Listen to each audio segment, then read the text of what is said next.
Friends, welcome to everyday I M calculating. ഈ വീഡിയോയിൽ നമ്മളൊരു പ്രീവിയസ് ഇയർ ക്വസ്റ്റ്യൻ പേപ്പർ ആണ് ഡിസ്കസ് ചെയ്യുന്നത്. 2023 നടന്ന assistant prison officer, female assistant prison officer പരീക്ഷയുടെ ചോദ്യപേപ്പറിൽ നിന്നുള്ള കുറച്ച് ചോദ്യങ്ങളും അവയുടെ റിലേറ്റഡ് ഫാക്ട്സുമാണ് ഇന്ന് നമ്മൾ നോക്കാനായി പോകുന്നത്. Question paper code 30/2023. ചോദ്യങ്ങളിലേക്ക് കടക്കും മുൻപായി ചാനൽ ആദ്യമായി കാണുന്നവരുണ്ടെങ്കിൽ ഒന്ന് സബ്സ്ക്രൈബ് ചെയ്തേക്കുക. ക്ലാസ് ഇഷ്ടമായാൽ മാത്രം വീഡിയോ ഒന്ന് ലൈക്ക് കൂടി ചെയ്യുക. ചോദ്യങ്ങളിലേക്ക് കടക്കാം. ഇന്നത്തെ ഒന്നാമത്തെ ചോദ്യം: ചുവടെ ചേർക്കുന്ന പ്രസ്താവനകളിൽ ശരിയേത്? ഒന്നാമത്തെ പ്രസ്താവന: പോക്സോ നിയമപ്രകാരം ബാലൻ എന്നാൽ 18 വയസ്സിന് താഴെയുള്ള കുട്ടിയാണ് എന്ന പ്രസ്താവന ശരിയായ പ്രസ്താവനയാണ്. പോക്സോ കുറ്റകൃത്യം ഉടനെ റിപ്പോർട്ട് ചെയ്തില്ലെങ്കിൽ 6 മാസം വരെ തടവ് ശിക്ഷ ലഭിക്കും എന്ന പ്രസ്താവനയും ശരിയായ പ്രസ്താവന തന്നെയാണ്. കെൽസ എന്ന സ്ഥാപനം അതിജീവിതർക്ക് സൗജന്യ നിയമസഹായം നൽകുന്നു എന്ന പ്രസ്താവനയും ശരിയാണ്.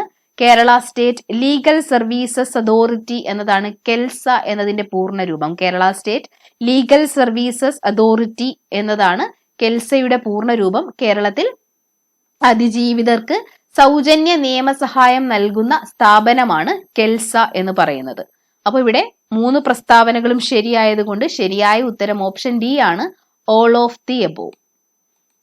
പോക്സോ നിയമപ്രകാരം കുട്ടികളായി കണക്കാക്കുന്നത് 18 വയസ്സിന് താഴെയുള്ളവരെയാണ്. പോക്സോ നിയമപ്രകാരം കുട്ടികളായി കണക്കാക്കുന്നത് 18 വയസ്സിന് താഴെയുള്ളവരെയാണ്.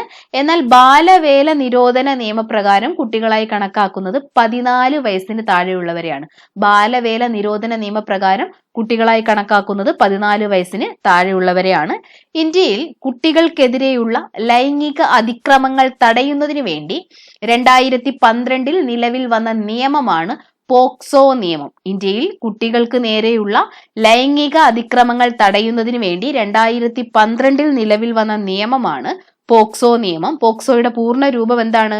Protection of children from sexual offences എന്നതാണ് പോക്സോയുടെ പൂർണ്ണ രൂപം. Protection of children from sexual offences എന്നതാണ് പോക്സോയുടെ പൂർണ്ണ രൂപം. പോക്സോ ആക്ട് 2012 പ്രസിഡന്റിന്റെ അംഗീകാരം ലഭിച്ചത് അല്ലെങ്കിൽ പ്രസിഡന്റ് ഒപ്പുവെച്ചത് 2012 ജൂൺ 19 പോക്സോ ആക്ട് 2012 പ്രസിഡന്റിന്റെ അംഗീകാരം ലഭിച്ചത് 2012 ജൂൺ 19 പോക്സോ ആക്ട് പ്രാബല്യത്തിൽ വന്നത് അല്ലെങ്കിൽ പോക്സോ ആക്ട് നിലവിൽ വന്നത് 2012 നവംബർ 14 പോക്സോ ആക്ട് പ്രാബല്യത്തിൽ വന്നത് 2012 നവംബർ 14.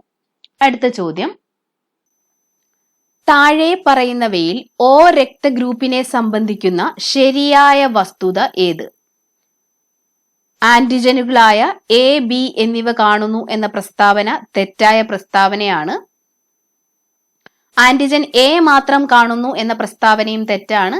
ആന്റിബോഡികളായ A, B എന്നിവ കാണുന്നു എന്ന പ്രസ്താവന ശരിയായ പ്രസ്താവനയാണ്. അതുകൊണ്ട് ശരിയായ ഉത്തരം ഓപ്ഷൻ സി ആണ്. ആന്റിബോഡികളായ A, B എന്നിവ കാണുന്നു. ആന്റിബോഡികളായ A, B എന്നിവ കാണപ്പെടുന്ന രക്തഗ്രൂപ്പാണ് O രക്തഗ്രൂപ്പ്. ആന്റിബോഡികളായ എയും ബിയും കാണപ്പെടുന്ന രക്തഗ്രൂപ്പാണ് O രക്തഗ്രൂപ്പ്. എന്നാൽ ആന്റിജനുകൾ ഇല്ലാത്ത രക്തഗ്രൂപ്പ് ഏതാണ് എന്ന് ചോദിച്ചാൽ ഉത്തരം O ആണ്. ആന്റിജനുകൾ ഇല്ലാത്ത രക്തഗ്രൂപ്പാണ് ആന്റിബോഡികളായ എയും ബിയും കാണപ്പെടുന്ന രക്തഗ്രൂപ്പാണ് O ഗ്രൂപ്പ്. ഏത് രക്തഗ്രൂപ്പ് ഉള്ളവർക്കും സ്വീകരിക്കാവുന്ന രക്തഗ്രൂപ്പാണ് O രക്തഗ്രൂപ്പ്. ഏത് രക്തഗ്രൂപ്പ് ഉള്ളവർക്കും സ്വീകരിക്കാവുന്ന രക്തഗ്രൂപ്പാണ് O. അതുകൊണ്ട് തന്നെ O രക്തഗ്രൂപ്പ് ഉള്ളവരെ വിളിക്കുന്ന പേരാണ് സാർവത്രിക ദാതാക്കൾ. O രക്തഗ്രൂപ്പ് ഉള്ളവരെ വിളിക്കുന്ന പേരാണ് സാർവത്രിക ദാതാക്കൾ. അടുത്ത ചോദ്യം: ജീവമണ്ഡലത്തിന്റെ സംരക്ഷകർ എന്നറിയപ്പെടുന്നത് ആര്? ഉത്തരം ഓപ്ഷൻ ബി ആണ്, സസ്യങ്ങൾ. സസ്യങ്ങളെയാണ് ജീവമണ്ഡലത്തിന്റെ സംരക്ഷകരെന്ന് അറിയപ്പെടുന്നത്. അടുത്ത ചോദ്യം: ഹെപ്പറ്റൈറ്റിസിനെ സംബന്ധിക്കുന്ന തെറ്റായ പ്രസ്താവന ഏത്? ഒന്നാമത്തെ പ്രസ്താവന ഒരു കരൾ സംബന്ധ രോഗമാണ് എന്ന പ്രസ്താവന ശരിയായ പ്രസ്താവനയാണ്. ഫൈലേറിയൽ വിരകളാണ് ഇതിന് കാരണം എന്ന പ്രസ്താവന തെറ്റായിട്ടുള്ള പ്രസ്താവനയാണ്. മലിനജലത്തിലൂടെ വ്യാപിക്കുന്നു എന്ന പ്രസ്താവന ശരിയായിട്ടുള്ള പ്രസ്താവനയാണ്. രക്തത്തിലെ ബിലിറൂബിന്റെ അളവ് കൂടുന്നു എന്ന പ്രസ്താവനയും ശരിയായിട്ടുള്ള പ്രസ്താവനയാണ്. അപ്പോൾ ഹെപ്പറ്റൈറ്റിസിനെ സംബന്ധിക്കുന്ന തെറ്റായിട്ടുള്ള പ്രസ്താവന ഫൈലേറിയൽ വിരകളാണ് ഇതിന് കാരണം എന്നുള്ളതാണ്. കരളിനെ സംബന്ധിക്കുന്ന ഒരു രോഗമാണ് ഹെപ്പറ്റൈറ്റിസ് എന്ന് പറയുന്നത്. അതിൽ തന്നെ ഏറ്റവും മാരകമായ ഹെപ്പറ്റൈറ്റിസ് എന്നറിയപ്പെടുന്നത് ഹെപ്പറ്റൈറ്റിസ് ബി ആണ്. ഏറ്റവും മാരകമായ ഹെപ്പറ്റൈറ്റിസ് എന്നറിയപ്പെടുന്നത് ഹെപ്പറ്റൈറ്റിസ് ബി ആണ്. മന്ത് ഉണ്ടാക്കുന്ന രോഗകാരിയാണ് ഫൈലേറിയൽ വിര എന്ന് പറയുന്നത്. മന്ത് ഉണ്ടാകുന്നതിന് കാരണമാകുന്നവരാണ് ഫൈലേറിയൽ വിരകൾ. അടുത്ത ചോദ്യം, DNA-യിൽ ജീനിന്റെ സ്ഥാനം കണ്ടെത്താൻ സഹായിക്കുന്ന സാങ്കേതിക വിദ്യ ഏത്? ഉത്തരം ഓപ്ഷൻ ഡി ആണ്, ജീൻ മാപ്പിംഗ്.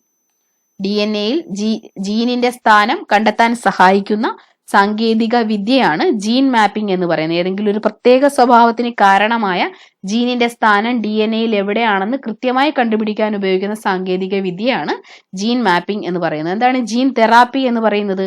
രോഗകാരികളായ ജീനുകളെ മാറ്റി പ്രവർത്തനക്ഷമമായ മറ്റു ജീനുകളെ ഉൾപ്പെടുത്തിക്കൊണ്ട് ജനിതക രോഗത്തിൽ നിന്നും രക്ഷ നേടാൻ സഹായിക്കുന്ന ചികിത്സാ രീതിയാണ് ജീൻ തെറാപ്പി എന്ന് പറയുന്നത്. രോഗകാരികളായ ജീനുകളെ മാറ്റി പ്രവർത്തനക്ഷമമായ ജീനുകളെ ഉൾപ്പെടുത്തിക്കൊണ്ട് ജനിതക രോഗത്തിൽ നിന്നും രക്ഷ നേടാൻ സഹായിക്കുന്ന ചികിത്സാ രീതിയാണ് ജീൻ തെറാപ്പി. ജീൻ മാപ്പിംഗ് എന്തായിരുന്നു? ഏതെങ്കിലും ഒരു പ്രത്യേക സ്വഭാവത്തിന് കാരണമായ ജീനിന്റെ സ്ഥാനം DNA-യിൽ എവിടെയാണ് എന്ന് കൃത്യമായി കണ്ടെത്താൻ ഉപയോഗിക്കുന്ന സാങ്കേതിക വിദ്യയാണ് ജീൻ മാപ്പിംഗ് എന്ന് പറയുന്നത്. താഴെ പറയുന്നവയിൽ ജീവിതശൈലീ രോഗം അല്ലാത്തതേത്? ഉത്തരം ഓപ്ഷൻ എ ആണ്, തൊണ്ടമുള്ളാണിവയിൽ ജീവിതശൈലീ രോഗം അല്ലാത്തത്. ഫാറ്റി ലിവർ, ഹൃദയാഘാതം, അമിത രക്തസമ്മർദ്ദം എന്നിവയെല്ലാം ജീവിതശൈലീ രോഗങ്ങളാണ്. തൊണ്ടമുള്ള് അല്ലെങ്കിൽ ഡിഫ്തീരിയ എന്നറിയപ്പെടുന്നത് ഒരു ജീവിതശൈലീ രോഗമല്ല. ഡിഫ്തീരിയ ഒരു ബാക്ടീരിയ രോഗമാണ്. ബാക്ടീരിയ പരത്തുന്ന ഒരു രോഗമാണ് തൊണ്ടമുള്ള് അല്ലെങ്കിൽ ഡിഫ്തീരിയ എന്ന് പറയുന്നത്.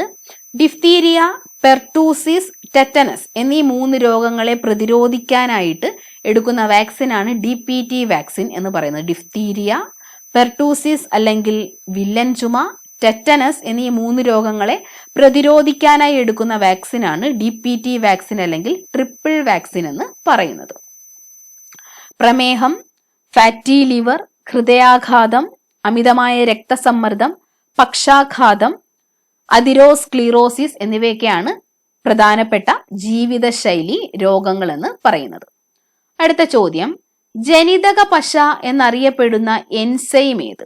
ഉത്തരം ഓപ്ഷൻ സി, ലിഗേസ്. ജനിതക പശ എന്നറിയപ്പെടുന്ന എൻസൈം ആണ് ലിഗേസ്. അടുത്ത ചോദ്യം, അൾട്രാ വയലറ്റ് രശ്മികളുമായി ബന്ധപ്പെട്ട ശരിയായ പ്രസ്താവനകൾ ഏത്? ഒന്നാമത്തെ പ്രസ്താവന, തരംഗ ദൈർഘ്യം 400 നാനോമീറ്റർ മുതൽ 700 നാനോമീറ്റർ വരെയാണ് എന്ന പ്രസ്താവന തെറ്റായിട്ടുള്ള പ്രസ്താവനയാണ്. മനുഷ്യ ശരീരത്തിൽ മെലാനിൻ ഉൽപ്പാദിപ്പിക്കാൻ കാരണമാകുന്നു എന്ന പ്രസ്താവന ശരിയായിട്ടുള്ള പ്രസ്താവനയാണ്. ക്യാൻസർ സെല്ലുകളെ നശിപ്പിക്കാൻ ഉപയോഗിക്കുന്നു എന്ന പ്രസ്താവന തെറ്റായിട്ടുള്ള പ്രസ്താവനയാണ്. ജലം ശുദ്ധീകരിക്കാൻ ഉപയോഗിക്കുന്നു എന്ന പ്രസ്താവന ശരിയായിട്ടുള്ള പ്രസ്താവനയാണ്. അപ്പോൾ ശരിയായിട്ടുള്ള പ്രസ്താവനകൾ 2ഉം 4ഉമാണ്. ശരിയായ ഉത്തരം ഓപ്ഷൻ സി ആണ്. ജലത്തിലുള്ള സൂക്ഷ്മജീവികളെ നശിപ്പിക്കാൻ ഉപയോഗിക്കുന്ന കിരണമാണ് അൾട്രാ വയലറ്റ് കിരണം. ജലത്തിലുള്ള സൂക്ഷ്മജീവികളെ നശിപ്പിക്കാൻ ഉപയോഗിക്കാവുന്ന കിരണമാണ് അൾട്രാ വയലറ്റ് കിരണം എന്ന് പറയുന്നത്.